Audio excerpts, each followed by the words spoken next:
भागलपुर जिलाधिकारी सुब्रत कुमार सेन की अध्यक्षता में आज समाहरणालय की स्थित समीक्षा भवन में कई बिंदुओं पर चर्चा हुई, जिसमें खास तौर पर जिलाधिकारी ने भागलपुर में ही स्मार्ट सिटी के तहत रुके कार्यों को जल्द पूरे करने की, कई सरकारी भवन बनाए जाने एवं विक्रमशिला के समांतर पुल बनाने को लेकर वार्ता की।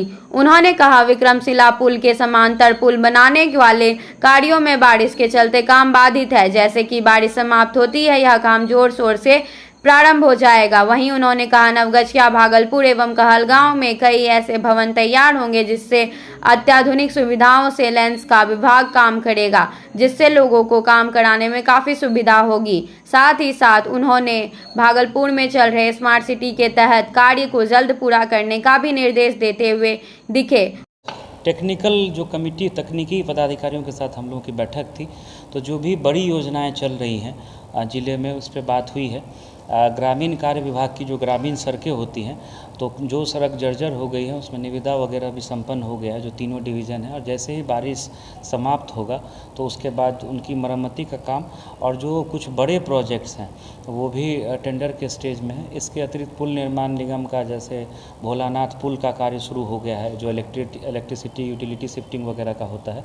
नाला निर्माण का काम भी शुरू हो गया है और बारिश रुकने के इमीडिएट बाद जो है वो पाइलिंग का काम शुरू हो जाएगा। और आप लोग सब लोग जानते हैं कि एक बहुत बड़ी प्रोजेक्ट है जो बहुत सालों से पेंडिंग थी। माननीय मुख्यमंत्री जी जब 2022 में ज़िले में आए थे तो हम लोगों के अनुरोध पर उन्होंने तत्क्षण इसकी स्वीकृति मौखिक रूप से दी थी। बाद में फिर जो है इसकी स्वीकृति प्राप्त हुई विभाग के स्तर से, तो वो काम मतलब टाइम से संपन्न होगा। इसके अतिरिक्त जो NH के प्रोजेक्ट्स हैं, NHAI के प्रोजेक्ट्स हैं, तो उसकी भी समीक्षा हुई है। NHAI के तीनों पैकेज में काम भी चल रहा है, ज़मीन की कहीं कोई समस्या नहीं है। बारिश के बाद जो है PD NHAI ने बताया है कि जो है काम में और तेज़ी आएगी। विक्रमशिला सेतु के पैरेलल पुल में भी हम लोगों ने ज़मीन दे दिया है। बीरपुर में जो कोसी पे 4 लेन पुल बनना है उसमें भी ज़मीन की कोई इशू नहीं है, काम भी चल रहा है। भागलपुर व भागलपुर के आसपास के क्षेत्र के सभी बीएड कॉलेज के दर्जनों छात्र छात्राएं आज अपनी मांगों को लेकर जिलाधिकारी सुब्रत कुमार सेन के कार्यालय ज्ञापन सौंपने के लिए पहुंचे। सभी प्रदर्शनकारी बीएड के अपीयरिंग छात्र teachers training Bhagalpur, teachers training औद्योगिक प्रक्षेक बड़ाड़ी, teachers training college Dhauria, Puran Mali Bajoria, teachers training college Nathnagar Bhagalpur के बीएड के सत्र 2022 से 24 फाइनल ईयर के छात्र छात्राएं हैं जो सीटेट की परीक्षा उत्तीर्ण कर रखी हैं। प्रदर्शनकारी बीएड के छात्रों का साफ तौर पर कहना है कि हम लोग 2022 से 24 सत्र के बीएड के फाइनल ईयर के छात्र हैं। हमें भी आगामी होने वाले BPSC परीक्षा में शामिल होने का मौका दिया जाए। साथ ही उन्होंने यहां आवेदन महामहिम राज्यपाल, जिला शिक्षा विभाग पटना, भागलपुर के जिलाधिकारी के अलावे कई वरीय पदाधिकारियों को सौंपा। साथ ही प्रदर्शनकारी छात्रों का कहना है कि एक साथ भारी मात्रा में वैकेंसी निकलने से अच्छा है कि हर वर्ष वैकेंसी निकाली जाए, जिससे छात्रों को नियमित रोजगार मिलते रहे। वहीं उन्होंने कहा कि हम सभी प्रदर्शन कर रहे हैं, छात्र सीटेट परीक्षा पास है, साथ ही हम लोग करंट स्टूडेंट हैं, हमें आगामी BPSC के एक परीक्षा में शामिल होने का मौका दिया जाए। बीएड द्वितीय वर्ष के छात्र यहाँ माननीय जिलाधिकारी महोदय के माध्यम से माननीय शिक्षा सचिव को से यह मांग करने के लिए आए हैं कि आगामी जो भर्ती परीक्षा बिहार में आने वाली है उसमें द्वितीय वर्ष के छात्रों को भी शामिल किया जाए। क्योंकि जैसा कि हम देख रहे हैं कि यहाँ बिहार में भर्ती वर्ष चलता है, आगामी 5 वर्ष 10 वर्ष के पश्चात भर्ती आती है। ऐसे में अगर हम छूट जाते हैं तो लंबे वर्षों तक हमारी मांग पूरी नहीं हो पाएगी और हम बैठे रह जाएंगे। और रिक्तियों को इतनी बड़ी संख्या में जमा किया जाता है, 1.5 लाख 2 लाख रिक्ति, उसके बाद सारी रिक्तियां भर जाएगी और हम जैसे छात्र पूर्णतः छूट जाएंगे। माननीय शिक्षा सचिव और माननीय जिलाधिकारी महोदय से यही मांग करते हैं कि हमारी मांगों को दृष्टिपूर्वक ध्यान देते हुए और हमारी मांगों को पूरा करने का प्रयास करें। इनके लिए हम उनके आभारी रहेंगे।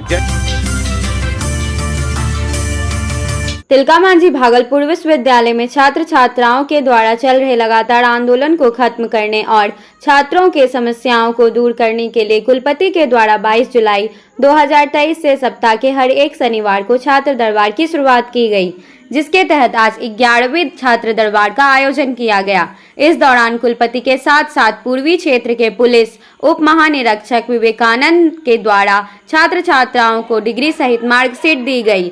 वहीं इससे पहले लगातार विश्वविद्यालय में छात्र छात्राओं के द्वारा यहां आंदोलन का दौर जारी रहता है और प्रतिदिन पुलिस प्रशासन को कैंपस में आकर समस्याओं को लेकर लगातार विधि व्यवस्था बनाए रखने की कवायद करनी पड़ती है। वहीं छात्र दरबार लगने के बाद से आंदोलन का दौर जहां समाप्त हो गया है, वहीं छात्र छात्राओं को होने वाली परेशानियों में काफी हद तक दूर हो गई है। वहीं कुलपति और डीआईजी का कहना है कि यह एक बेहतर पहल है और इसकी शुरुआत बिहार के अन्य विश्वविद्यालय को भी करनी चाहिए।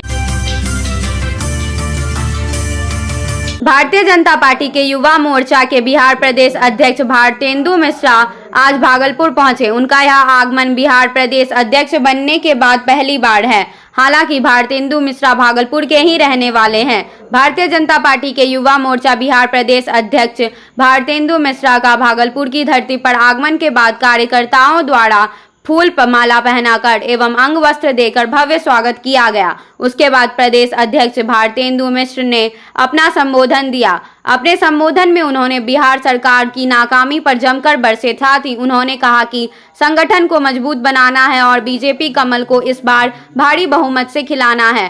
साथ ही उन्होंने कहा शक्ति केंद्र स्तर पर, मंडल स्तर पर, प्रखंड स्तर पर टीम को मजबूत करना है। साथ ही बूथ कमेटी को भी काफी सक्रिय करना है। कार्यक्रम की शुरुआत भारतीय जनता पार्टी युवा मोर्चा बिहार प्रदेश अध्यक्ष भारतेंदु मिश्रा, कहलगांव विधायक पवन यादव, युवा मोर्चा भागलपुर इकाई के जिला अध्यक्ष चंदन ठाकुर। युवा मोर्चा भाजपा बिहार प्रदेश का अध्यक्ष बनने के बाद आज ये मेरा पहला आगमन है भागलपुर। चूँकि मैं भागलपुर का ही मूल निवासी हूँ और यहाँ पे संगठन को खड़ा करना है और इस बार भाजपा कमल यहाँ 2024 में खिलाना है, उसी पर्पज से, उसी मकसद से आज मैं युवा मोर्चा के साथियों के साथ बैठक करने आया हूँ। क्या कुछ खास रणनीति बनेगी या तैयार की जाएगी? निश्चित रूप से आप आधा चुनाव तो सोशल मीडिया पे होता है। निश्चित रूप से हम लोग शक्ति केंद्र स्तर तक सोशल मीडिया वॉरियर्स की एक टीम तैयार करेंगे। शक्ति केंद्र स्तर तक अपनी टीम को बनाएंगे और बूथ कमेटी का भी विस्तार युवा मोर्चा इस बार करने जा रही है। बाड़ाहाट प्रखंड क्षेत्र के मध्य विद्यालय रतनपुर बाड़ाहाट के प्राकृतिक आपदा से बचाने एवं सुरक्षित शनिवार कार्यक्रम में अक्टूबर माह के पहले शनिवार को आपदा विभाग के कैलेंडर के अनुसार दुर्गा पूजा अन्य पर्व समारोह में कोई भगदड़ जैसी आपदा ना हो। अगर हो भी जाती है तो कैसे बचा जा सकता है।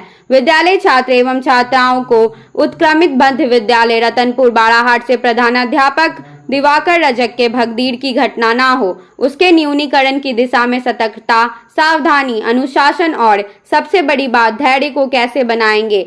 जोखिमियों को सुरक्षित स्थानों पर ले जाएं, उसके जरूरत के अनुसार सहायता कर उसको घर तक पहुंचाने में सफल प्रयास करेंगे। बच्चों ने ध्यानपूर्वक बात को सुना, समझा, भगदड़ पर नियंत्रण का पूर्वाभास भी किया। इसमें 151 छात्र छात्राओं ने भाग लिया।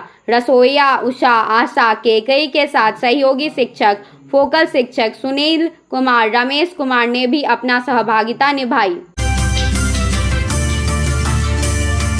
भागलपुर 2024 के लोकसभा चुनाव के पहले भागलपुर को एक बड़ी सौगात मिल सकती है। केंद्रीय विक्रमशिला विश्वविद्यालय के स्थापना का सपना साकार हो सकता है। 2015 में 500 करोड़ की लागत से पीएम पैकेज की घोषणा हुई थी। उसमें अब यानी 8 साल बाद कहलगांव के मलकपुर अंतिगच में विक्रमशिला विश्वविद्यालय बनाने को लेकर केंद्र सरकार ने बिहार के शिक्षा विभाग को स्वीकृत कर दिया है। फिलहाल 2005 एकड़ जमीन चिन्हित किया गया है।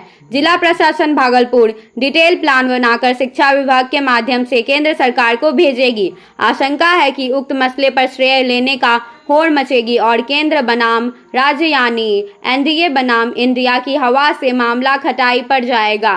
क्या नीतीश कुमार नालंदा विश्वविद्यालय की तरह विक्रमशिला को भी केंद्रीय विश्वविद्यालय बनने देंगे? भागलपुर जिला अंतर्गत लोदीपुर थाना क्षेत्र के सरमसपुर गांव में विनोद मंडल और उसके परिवार पर अपराधियों ने चलाई गोली। गनीमत ये रहा कि गोली का 2 फायर चूक हो गया और 2 फायर की गूंज से सरमसपुर दहल उठा। इस गोलीकांड का लाइव वीडियो आप अपने टीवी स्क्रीन पर स्पष्ट रूप से देख सकते हैं। कैसे अपराधी दिन दहाड़े गोली तरतरा रहा है।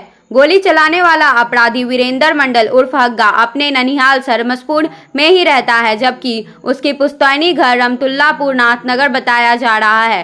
विवाद के कारण घर के पास रास्ते का बताया जा रहा है। मौके पर लोदीपुर पुलिस पहुंचा और अपराधी को अपने गिरफ्त में ले लिया। वहीं लोदीपुर थाना अध्यक्ष आर.के. झा ने कहा कि उचित जांच पर कानूनी कार्रवाई की जाएगी। हग्गा मेरे भाई से या भतीजा से पहले बाती कर रहा था और वो अपराधी के इतिहास का बार बार गली में जब भी गुजरता है तो वो गाली गलौज करते हुए जाता है। गली के बारे में कुछ से कुछ बकते रहता है और पी खा के चलते रहता है हमेशा। तो उसी क्रम में मेरा भतीजा उसको मना किया तो उससे उलझ गया। उलझने के बाद घर गया दौड़ के उधर से फिर रिवॉल्वर लेके आया और हम भी बगल में सामने में आए तो मेरे ऊपर भी गोली चला दिया। तो हम भी छिप के बच गए। तो बाद मेरा फिर भाई था, भाई के ऊपर भी चलाया। फिर भाई बचने के बाद फिर मेरा भतीजा भी उधर बाहर में ही था रोड पे, तो उसके ऊपर फायर कर दिया। उसके ऊपर जो फायर किया तो उस गोली को छिपा तो दीवार में लग गया, दीवार में गड्ढा हो गया है। जगदीशपुर थाना क्षेत्र के जगदीशपुर निवासी रविकांत पंजियाड़ा उर्फ बबलू पंजियाड़ा का 22 वर्षीय पुत्र विष्णु कुमार शुक्रवार सुबह कोकरा नदी के पुल के रेलिंग पर चढ़कर छलांग लगा दी। छलांग लगाने के बाद युवक नदी के उफनते पानी में ही समा गया। वहां के स्थानीय लोगों ने उसे ढूंढने का प्रयास किया परंतु वो असफल रहे। इसके बाद इसकी सूचना आपदा मित्र को भी पहुंची और उन लोगों ने भी युवक की तलाश सुबह से शाम तक किया परंतु उन्हें भी कुछ पता न चला। वहीं घंटों बाद एसडीआरएफ की टीम मौके पर पहुंची और युवक की तलाश में जुट गई, लेकिन उन्होंने भी कुछ नहीं खोज पाया। फिर जाकर काफी मशक्कत करने के बाद स्थानीय आपदा मित्र के लोगों ने उस युवक को नदी से ढूंढ निकाला। बताया जाता है कि युवक एक दिन पूर्व वैष्णो देवी से पूजा कर लौटा था। किसी बात को लेकर माता पिता से कहा सुनी हो गई। इसी गुस्से में युवक ने नदी में छलांग लगा दिया। बता दें कि युवक की मां शिक्षिका है एवं वह माता पिता का एकलौता पुत्र है। घटना के बाद माता पिता एवं परिजनों का रो रो कर बुरा हाल है। सीओ सब के आदेश क्या काम के लिए? वो सूचना मिला था कल ही हम लोगों को जी। एक आदमी डूब गया है। हम लोग पूरे टीम दल बल के साथ आए आपदा मित्र के और बड़ी मुशक्क़त के साथ आज हम लोगों ने डेड बॉडी को बाहर निकाला है। कब से आप इसको ढूंढ रहे हैं? कब ये सूचना मिला आपको? और घटना स्थल पे आप लोग क्या बजे पहुंचे? हम लोग सुबह 7 बजे पहुंच गए थे कल ही। और उसके बाद जो है लगातार हम लोग प्रयास करते हुए पूरे दल बल के साथ आज लाश को बरामद किए हम लोग।